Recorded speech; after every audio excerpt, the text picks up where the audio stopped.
So hopefully you can hear me. I'll apologise in advance if the dog starts to create.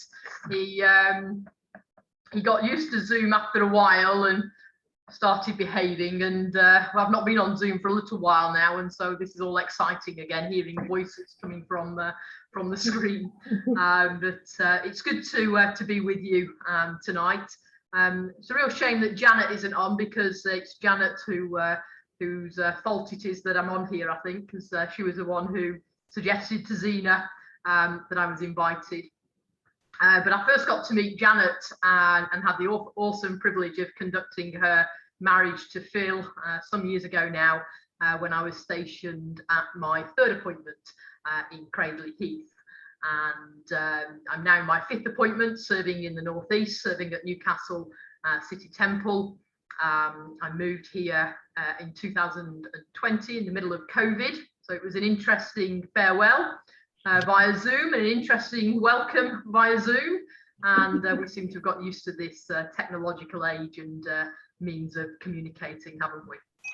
And we're just really praying that we don't go backwards, of course, although things are looking a bit strange at the moment. So it was whilst I was in my last appointment at Cradley Heath that I got involved in the Air Cadets organisation. And I've chosen 3 scriptures to flesh out my talk this evening.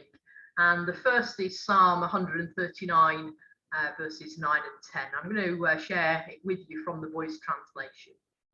If I ride on the wings of the morning, if I make my home in the most isolated part of the ocean, even there you will be to guide me. Your right hand will embrace me, for you are always there. It was within weeks of arriving at Chesterley Street that I received a phone call from the officer in command of the local Air Cadet Squadron, asking if I would like to meet with him to talk about becoming the squadron chaplain. Now, I've got to confess that I knew nothing at all about the Air Cadets, but always keen to try and reach out to the community in whatever appointment I've been at. It sounded like an attractive invitation, and so I agreed to meet with him. And by the end of what I thought was going to be simply an informal chat, I'd signed on the dotted line and so commenced the application process. The Honorary Air Cadet Chaplain, or Padre, as we're frequently referred to, regardless of gender, is a voluntary post into which members of the clergy or lay readers or others with an authorised church ministry, so local officers in a Salvation Army context with a pastoral role particularly, are able to apply and be appointed. And the role of a squadron chaplain or padre is really a ministry of availability. We're encouraged to build strong relationships, making ourselves available to cadets, to staff members, and to the adult volunteers and the parents, listening to any pastoral concerns that they might have, and to be an impartial voice where necessary. And in return, squadrons welcome invitations to attend occasional church parades, allowing our congregations to meet the cadets and to share in ministry with them. And so in my last appointment, that worked really well. Members of the squadron would join in worship at the core on at least 3 occasions throughout the year, including ATC Sunday, an annual observation commemorating the formation of the Air Cadets, not dissimilar to what we would have as a core anniversary, I guess. Remembrance Sunday, and also a Christmas carol service. And it was interesting because it was actually the cadets who said to me, is there any way that you could organise a remembrance service for us? We'd like to come and share with you. And so they used to join on a Sunday evening, and I put together some sort of remembrance meditation of which they'd take part. And then it was also after that they said, can we come at Christmas? And in my final year at Chesterley Street, we'd had the carol service which the cadets had been invited to 2 weeks prior to the corps carol service, and a group of the cadets said, can we come to your carol service, your next carol service? And that was really affirming to me, the fact that they wanted to be there. And so they'd been there in a formal capacity on parade in their full uniforms 2 weeks before. And then on the night of the corps carol service, they simply came as part of the congregation. And so to see 6 teenagers, four lads and 2 girls sitting there in the congregation was really quite something, something really special, something quite heartwarming to know that they wanted to be there. I also managed to get cadets to help serve Christmas meals to retired officers and members of Enabled, as their annual dinners were very often hosted by the corps. And at Easter time, a number of cadets helped with our messy Easter event on the Easter Saturday, and also assisted in preparing toy parcels in response to the Salvation Army's Christmas present appeal. We also worked with the local councillor, attending to local litter collections, sold poppies together in the days leading up to Armistice Day, and served alongside each other at community events promoting the work of the Salvation Army and also the Air Cadet organisation. And so the corps at Chesley Street really took the cadets into their own hearts. And the cadets saw the Salvation Army as an extension to their own squadron. And so the partnership worked really well. I'll say more about that perhaps as we go throughout this talk and the conversation which follows. But for now, let's return to those words from Scripture, which I shared at the start of this talk. If I rise on the wings of the morning, if I make my home in the most isolated part of the ocean, even there you will be there to guide me. Your right hand will embrace me, for you are always there. Psalm 139 is a favourite psalm of many. And as one commentator rightly suggests, this psalm speaks of the pervasive presence of God and his intimate knowledge of us, which offers us an outsized measure of hope and comfort in the face of adversity and triumph. And one of the things I most love about my role as both a Salvation Army officer and Air Cadet chaplain is the idea that I have been called by God to be present with his people, his representative. And though I beat myself up constantly about not being able to give enough time to pastoral ministry, if ever we can give enough time to it, it is in the main one of the most rewarding aspects of officership and chaplaincy. And I'm sure that Julia and Marion would agree.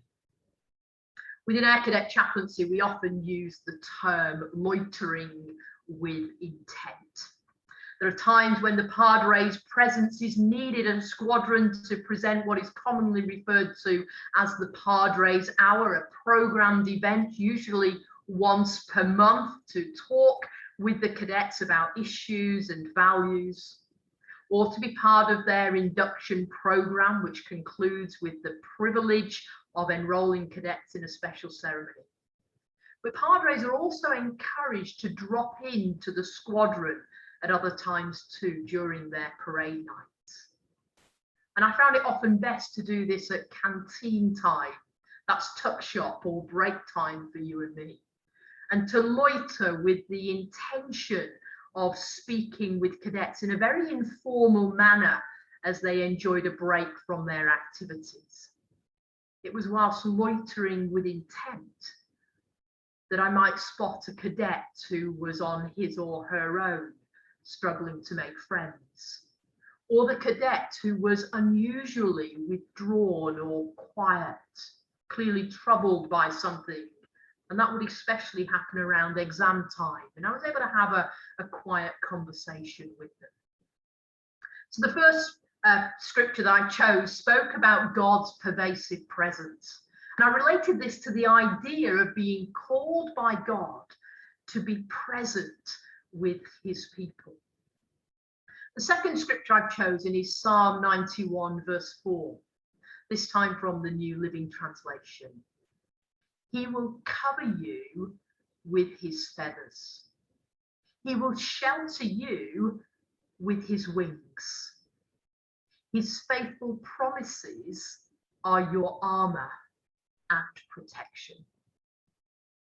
I once read about a competition to paint the perfect picture depicting peace. According to the story, all kinds of paintings were painted. Some had lovely pastoral scenes. Some had families gathered before a roaring fire in the fireplace. Some had a perfectly placid lake without a ripple on the surface. There were all kinds of ideas about what peace was. But the winner was a painting of a powerful waterfall surging and roiling and crashing down the rocks on the side of a cliff. The painting screamed of noise and violence and turmoil. It looked nothing like how most of us would picture peace. Looking closer, however, there was something else to be seen. There was a cleft in the rock, and in the cleft was a small bird. And peeking out from under the bird's wing were 2 or 3 baby birds.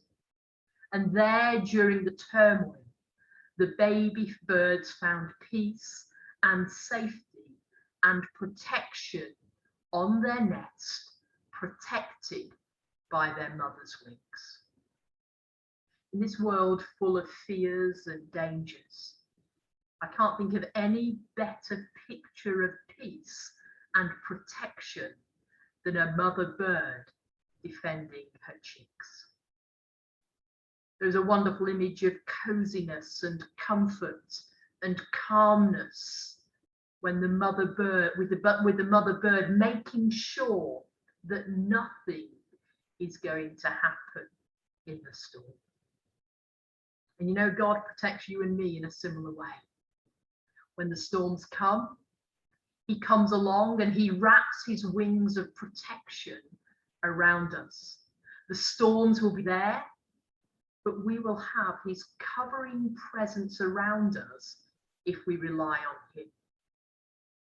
And so in Psalm 91 verse 4, we find the assurance of God's protection. And thinking about that text and trying to relate it to my experience within the RAF Air Cadets, a couple of events come to mind. I'm reminded first about one cadet, and we'll call him John. When John first joined 1507 Chesley Street Squadron, he was by far the smallest of our cadets. And he became the butt of everyone's jokes, which, to his credit, he coped with quite well. Fast forward a few months and I spotted John whilst we were at the bowling alley on a rare squadron night out, and he was surrounded by a group of fellow cadets. And there were excitable raised voices which went along the lines of, if he says that to you again, you come and tell me. So sensing trouble, I sidled over. I asked what was going on. And it seemed some boys from another social group had passed comment about John's size. And like a mother hen protecting her chicks, the cadets had come to John's aid and made it perfectly clear that were they to mess with one of their own, they risked taking on the squadron as a whole. And I remember saying to the cadets, but don't you call him Mouse too? To which came the response, yes, but he's our mouse and we don't want anyone messing with him. Well, whilst not condoning this behaviour, which on the surface could appear somewhat hypocritical, I had to admire the real camaraderie found amongst those youngsters. And that event became a turning point for John, who seemed to rise to twice his stature recognizing that he was part of something much bigger than he had first thought. Assured of the protection of those around him, he was able to walk tall with his head held high. And you know, he went on to become one of the most outstanding cadets I've had the privilege of serving during those 4.5 years with the squadron. And he's got a really bright future ahead and hopes to become, I think, an RAF engineer in the future. I also think of another cadet who was one of the scattiest but loveliest young girls I've ever known. And she would always go out of her way to befriend any new cadets who were struggling to make friends. Unlimited by her own their own shyness and lack of social skills. And so I once asked this cadet why she would do this, to which she replied, "No one should ever feel alone." I felt like that once, and it wasn't nice. And so, you know, that cadet made it her life's mission to look out for and to protect those who were weaker. Just listen to this prayer of praise by Joan Stott, based on Psalm 91. Glory and honour are offered to you, O Lord Most High, Almighty King of creation. In you, O Lord, my God, do we trust. You have been our refuge, our shelter from the storms of life, and we rest securely in you, for you are our dwelling place. You protect us from the evils of the day and night, and you guard and guide our footsteps. And even when we trip and fall, you are there to hold us fast in your strong hands of love. We rest in you, O Lord our God. We trust in your holy name. We cling to your side, trusting in your saving and redeeming power. Whenever we call, you are always there for us. You give us a deep sense of satisfaction because we know our lives are in your hands. You might also think, of course, of the song Still by Hillsong, which includes the words, hide me now under your wing, cover me within your mighty hand. When the oceans rise and thunders roar, I will soar with you above the storm. Father, you are king over the flood. I will be still and know you are God.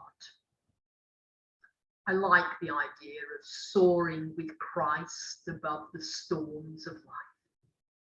And to me, this phrase speaks of potential or realizing the possibilities, having the confidence to do still greater things, which, having considered the pervasive presence of God and being assured of his protection, leads me to the final scripture for our consideration this evening, Isaiah 40 verse 31, this time from the NIV.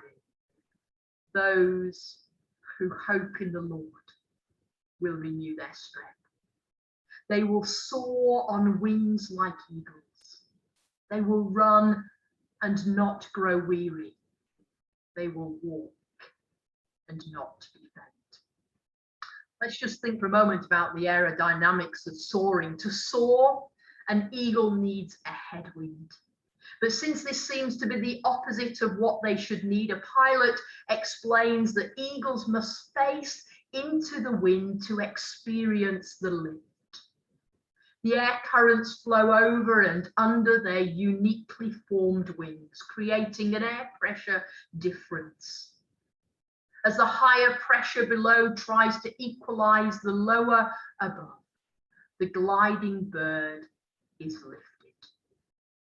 Gradually, though, the eagle will lose altitude, forcing it to land, if not for the added boost of rising air currents, such as warm air and updrafts or increased wind. When assisted by these air currents or wind, a gliding eagle can then soar. When God says that we can soar on wings like eagles, he's not suggesting that we attempt any unassisted aerials. Rather, he wants us to soar spiritually in our daily walk with him. Waiting on the Lord for renewed strength is often difficult. Amid hardships, the concept of soaring above them can seem impossible. Without God's help, it is. And all birds, even eagles, must learn to fly. Amongst the many and varied opportunities afforded to RAF Air Cadets is the opportunity to learn to fly. And I've accompanied cadets to both flying and gliding experience as a responsible adult, no laughing Janet, a few times. The idea being that we're there to supervise the cadets whilst they attend the safety briefing, get changed into their flight suits, and then wait to take their turn in getting airborne, whereupon they're given the opportunity to take control of the Grove tutor, clock up flying hours, and receive their wings. And you know, it's always interesting to watch the change in emotions of those attending the flying experience, especially for the first time. From initial excitement on the minibus journey down to RAF Leeming, to panic written across their faces as they wonder if they will ever be able to recall what they need to do and in the correct order to execute an emergency exit from the craft and open their parachute should the engine fail. To brief excitement when their name is called, and then nervous anticipation as I walk them across the strip to the awaiting two-seater light aircraft. What happens in the air is down to how well they interact with the pilot. Depending on how nervous or not they are, might result in the pilot having a bit of fun with them by doing some aerial aerobatics with them, usually evidenced by how green they then look when they return. Well, we had one female cadet, and because this is being recorded, I'll call her Joanne. And Joanne was a real loner on the squadron. And when anybody spoke to her, she would simply nod or shake her head. Seldom did she utter a spoken word, which was really frustrating for those who were instructing her. Well, I happened to be with the cadets on the day that Joanne had her first flying experience. The duty flying officer was a rather stern chap who made me feel nervous. And I was quite concerned how Joanne would get on. You see, mid-flight, the pilot will say to the cadet, "You have control," to which the cadet will then need to respond with the words, "I have control." And at that point, the control of the aircraft falls to the cadet. Equally, the pilot might need to issue safety instructions to the cadet and will need to hear clearly that they have understood those commands. In either of those situations, a nodding or the shaking of a head wouldn't do. And so I pulled Joanne to one side, and as gently as I could, I told her that in this situation, verbal communication was really important. And that if she didn't verbally communicate, then the pilot would be left with no choice but to return to base, land the aircraft, and that I'd probably get a yelling at for having allowed her to climb into the cockpit. Well, as I led her across the strip a short while later, asking if she was feeling okay, to receive only a nod in response, though her pale face and the anxious expression on her face told me differently and made my stomach knot. For the next 40 minutes, I anxiously stared at the clock, wondering how things were going. The plane landed. The propellers stopped. The signal was given for me to make my way safely to the plane. And Joanne stepped down from the wing. How was it? I dared to ask. It was brilliant! Absolutely brilliant! She screamed. I turned to the pilot and said, was she okay? She was amazing, he said. Wow. You know, one of the things that makes me feel most proud when I reflect on my service within the Air Cadet chaplaincy is moments like that. And like, I've forgotten what name I gave him now, like John, the cadet I told you about earlier, this experience became a pivotal moment in Joanne's Air Cadet career. She was a different person. Having learned to fly, she continued to soar to still greater heights, growing in confidence week by week. She was one of the best archers, one of the best climbers, one of the best cross-country runners. And she became a credible influencer to younger cadets. You see, she had realized the potential within her and the possibilities in her personal development were immense. No longer was she the shy introvert, but rather someone who had become socially confident and who from that point onwards was always surrounded by a circle of friends. She wasn't the only cadet who I saw develop in that way. There were others too.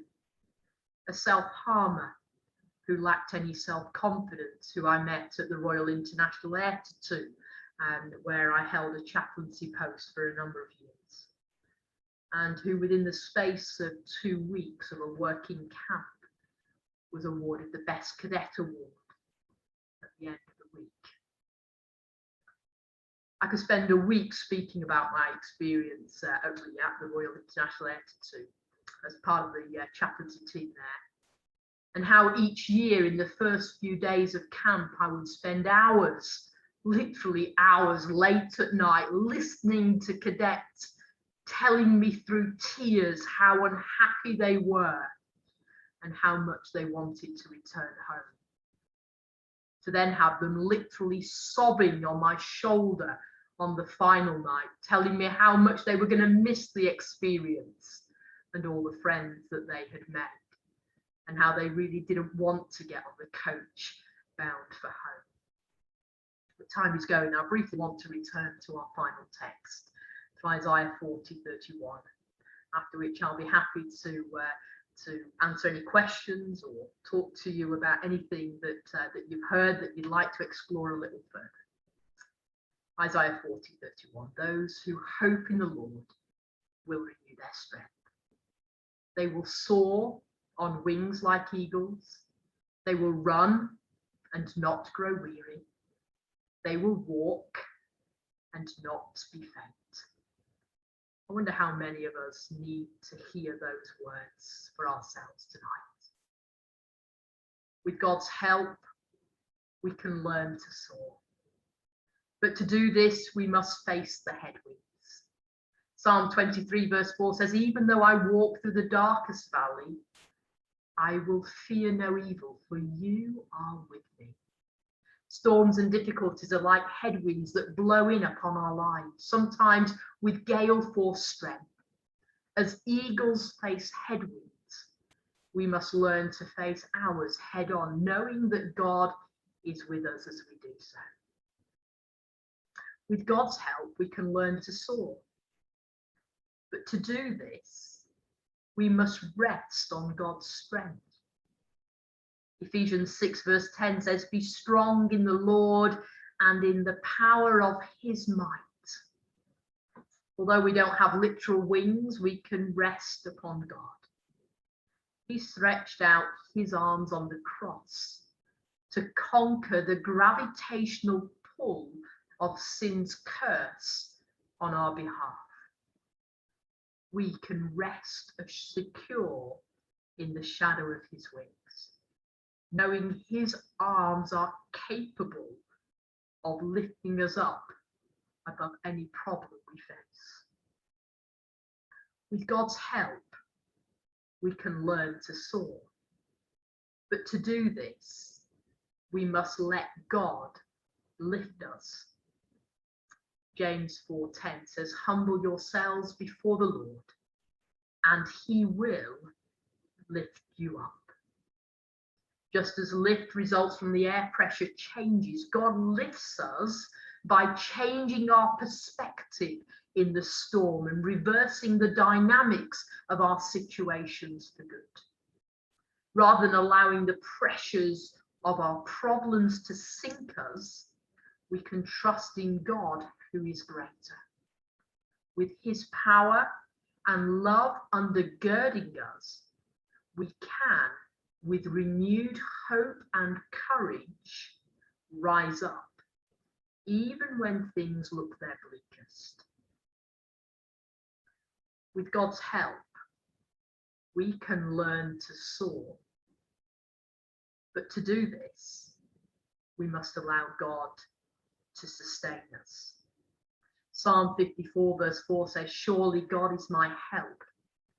The Lord is the one who sustains me. Just as an eagle needs the assistance of air currents and winds to maintain altitude, we need God's help to continue soaring. With the wind of his spirit in us and the warmth of his love surrounding us, we can rise above any problem. We can soar. And so rather than grovel in the dust of our problems, wouldn't we rather soar above them with God? Let's pray. Father God, I thank you for my friends here tonight. And I pray, God of life, God of hope, God of all, lift us on your love like eagle's wings. Sustain us, guide us, heal us. Then send us forth into the world that we may love as you love. Amen. If I can help those of my core learn to soar, if I can help those within the Air Cadets who I come across now in my ministry as not a squadron chaplain, but as wing chaplain with responsibility for chaplains throughout the Durham and Northumberland wing, then I believe that I am God's presence in this world, his presence for them. Thank you very much, Liz. Thank you for your message. Thank you for your prayer. And thank you for sharing your experiences. It's made me think about lots of things. Has it made anybody else think of it? First of all, we all have the ability within us somewhere to help somebody else soar when we're secure in our, and that's what one of the things that's been making me think. But has anybody else got some questions for Liz or some comments?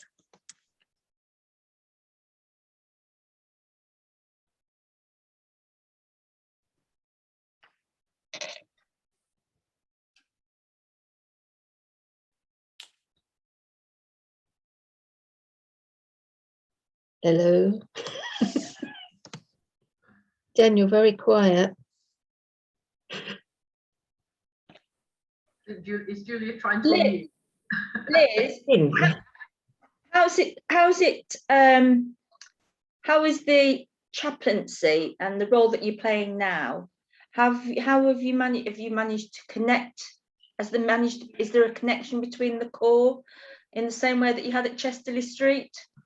No, there isn't. Partly that's because I'm no longer a squadron chaplain. I mean, for a time I did the wing chaplaincy and the squadron chaplaincy at the same time. And when I left Chesterley Street, I felt that I needed to move on from the squadron chaplaincy for two reasons. One, I didn't think it would be helpful to the incoming officer for me to keep coming back to Chesterley Street all the while. particularly with there having been such a strong connection with the Corps. And I was hoping that he would take on the chaplaincy, which he hasn't, which is a real shame, because the Corps now lose out in a sense. But also because I felt I needed to concentrate on my appointment, but also on the wing chaplaincy and develop that role. Yeah. But I must admit, over recent months, I've really missed not having a squadron to oversee regularly. And through COVID, it's been difficult because, you know, like many Salvation Army Corps, we've not been able to do a lot of face-to-face stuff. So a lot of it's been done not via Zoom, but via MS Teams. And you can't have quite the same level of connection, I don't think, there. I mean, a group like this works okay, but with cadets, it's more difficult. And we're just getting back to it now, where squadrons are starting to open up a little bit more, and I'm being invited to squadrons, particularly without a chaplain, to go along and support the cadets in that respect. And so I'm really enjoying getting out there again. I mean, I led a Padre hour for a squadron, you know, few miles south of here, just before Remembrance Sunday, and that was really good. I felt as if I was back where I needed to be in many ways. And so that's something I'm sort of praying through at the moment, as to whether I've got the time to take on one of the local squadrons which hasn't got a chaplain, and do that. But it's also thinking about where we're going to be based, and whether there's a squadron that would be better to link in with close to there. But one of the things I would say, and what I haven't really touched on, is that part of the role, you know, it isn't just for the cadets themselves, but it is for the adult members and the staff and the adult volunteers. And I would say that pastorally, I was probably called upon more so to have conversation with its members. I remember one afternoon having a call from one of the staff saying, "Liz, do you fancy meeting for a dog walk today?" They'd got a dog, obviously I'd got a dog. And I said, "You know what, I really haven't got time today. You know, maybe we could do it next week." And I put the phone down. And you know, when you get that God prod, and I picked up the phone and I said, "You know what, I could really use a walk, actually. I'm stuck on what I'm doing. Yeah, I need to get out. I need to get some fresh air." And we took a walk, and they disclosed something which was really quite heavy, and something which was really heavy on my heart. And to be able to walk and talk through that situation and support them through that experience was really good. And there was other situations similar to that, late night texts, or sort of chats via messenger and things with adult members. One of the other things I didn't say about the cadets was that we're not to have any sort of Facebook friends of the cadets themselves. Staff members, yes; adult volunteers, yes, but not the cadets themselves. And what's really lovely, and some of you may have read this in the Salvationist, because you might have seen that a few weeks ago, where there was a picture on which I was asked to contribute to. And when the cadets pass out, so when they went time out rather, so when they come to the end of their cadet career, and some of them go on to become staff members of the squadron, or uniformed staff members of the squadron. And a minute past midnight on the night they've clocked out, they can then ask you to be their friend. And the number of times that happened, that you'd go to bed and there'd suddenly be a ping, and it was former cadets sort of saying, "Will you be my friend now?" And that was really affirming, that you felt as if that you contributed something. And when I farewelled from the squadron, there was a Zoom farewell by the squadron itself, and one of the former cadets who's now in the RAF, Zoom came on to that Teams meeting and just said, "You know what, partly I owe where I am today, partly I owe it to you where I am today." And that that was really heartwarming, to feel that you'd had some sort of impact there. Thanks, Liz.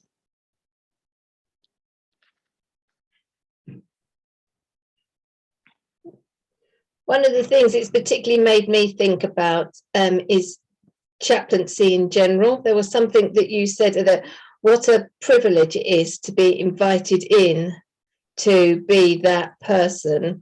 You use the word loitering with intent. Actually, being their chaplain gives you permission to loiter with intent, doesn't it? Whereas we all feel that maybe we could do something, but by having a name, it gives that intention of actually being that person that someone can speak to.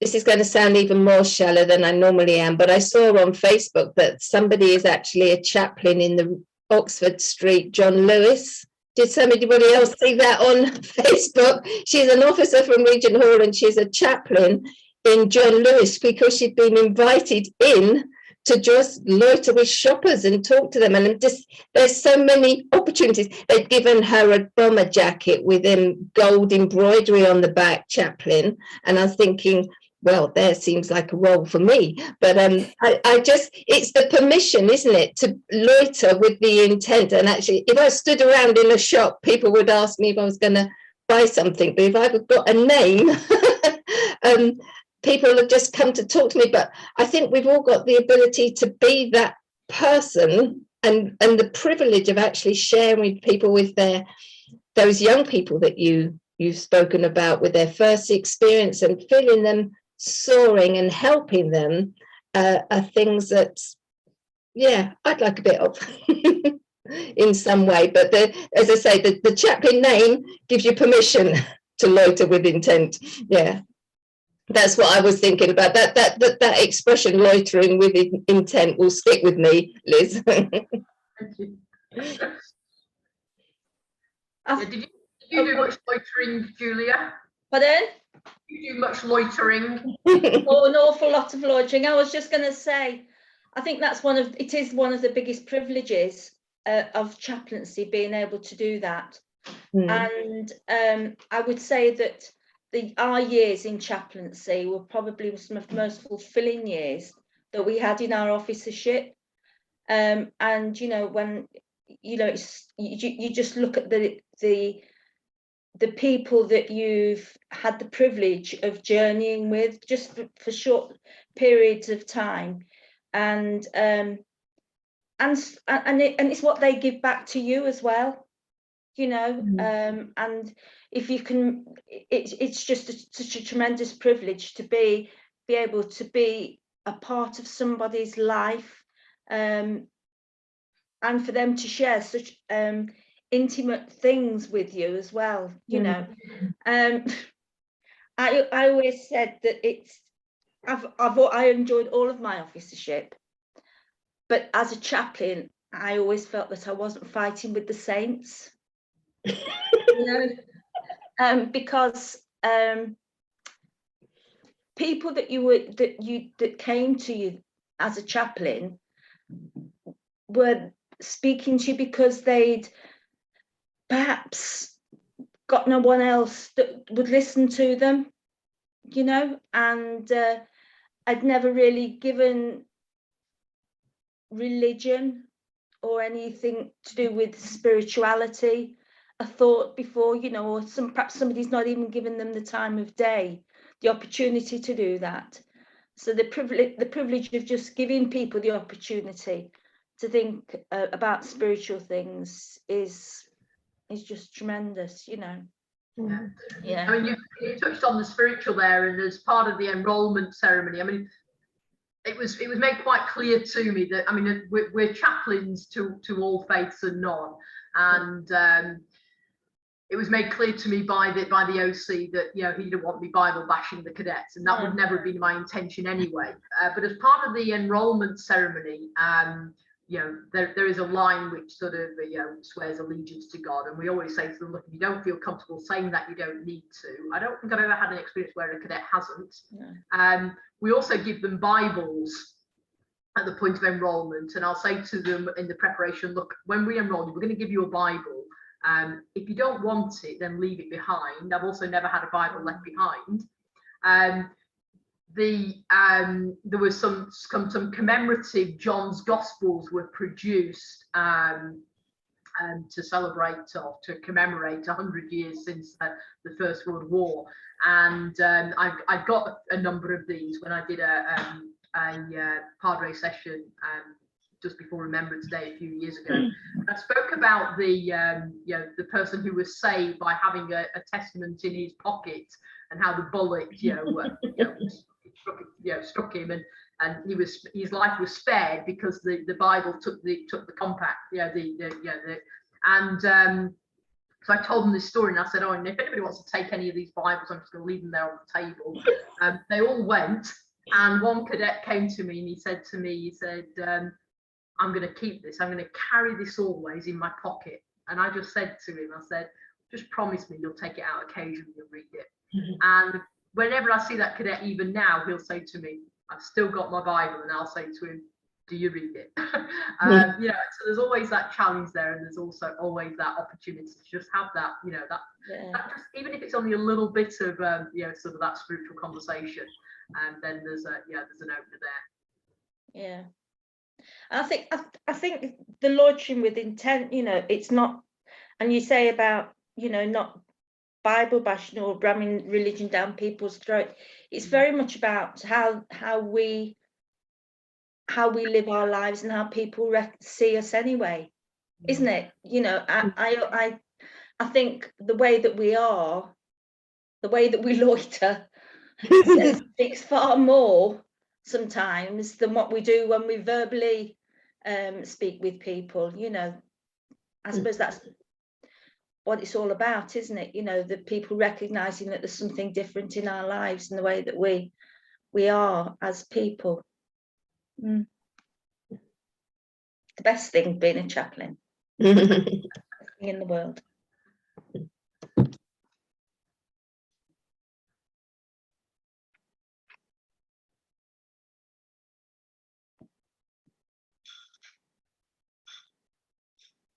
Anybody else? No. Thank you ever so much, Liz. We really appreciated your conversation, and I think although chaplain gives it a name, we all have that ability to show people his love and be ready to speak to people, because we're going to pass them every day of our lives. We're going to pass somebody that possibly needs a word to say. So it's just being ready to say, yeah, I'll come and have a coffee with you, or just noticing people really and not being too busy. So thank you very much for sharing your experiences and talking about it, and really appreciate everybody coming. Anybody else got anything before? No, we're all okay. One last thing I will say is, I don't know whether you've got a squadron near to where you live. I'm going to find one. But if you have, I mean, as I say, it may be that actually if they haven't got a padre, you could actually become the padre. But also every squadron has to have what they call a civilian committee, and they cannot function without a civilian committee, because the civilian committee is like the chair of governors, if you like, and so they hold the purse strings and have to any sort of expenditure has to go throughout this civilian committee to make sure that the finances are spent appropriately. But also they look after the welfare of the cadets. So if there's any welfare issues, those will be discussed at the civilian committee. And the chaplain sits on that committee as a sort of a non-voting member, along with the officer in command of the squadron. But a lot of squadrons are really struggling for civilian committee members. And it's not a huge commitment, but it is an important commitment. They get involved in fundraising and organising sort of social events for the cadets. So if the chaplain was to say, look, I think the cadets are sick of doing drill, they're getting a bit weary of this now. Is there anything else we can do? And the civilian committee might say, yeah, you know what? Let's hold a pizza night. We'll get some pizzas in. We'll fund some pizzas. We'll have a pizza night with the cadets and other things. And they get involved in the awards nights and things like that, and organise special events. So if you've got a little bit of spare time, won't need to be a lot, if you've got a bit of spare time, and put yourself forward as a member of the civilian committee, and you will be welcomed with open arms. Did you say they invited you to be their chaplain? They approached you? Yeah. And I was very impressed and encouraged by how much they responded to being part of your church as well, wanting to be at things. I think it's if you give that way, you're going to receive back as well and give them more opportunities. But thank you once again, Liz, for joining us, and thank you everybody else for joining us. We won't be meeting again. I'm sure I'll see you before Christmas, but this is the last one before Christmas. That's not scary at all, is it? Thank you ever so much. I'm just going to stop the recording. Stop. Yeah, it's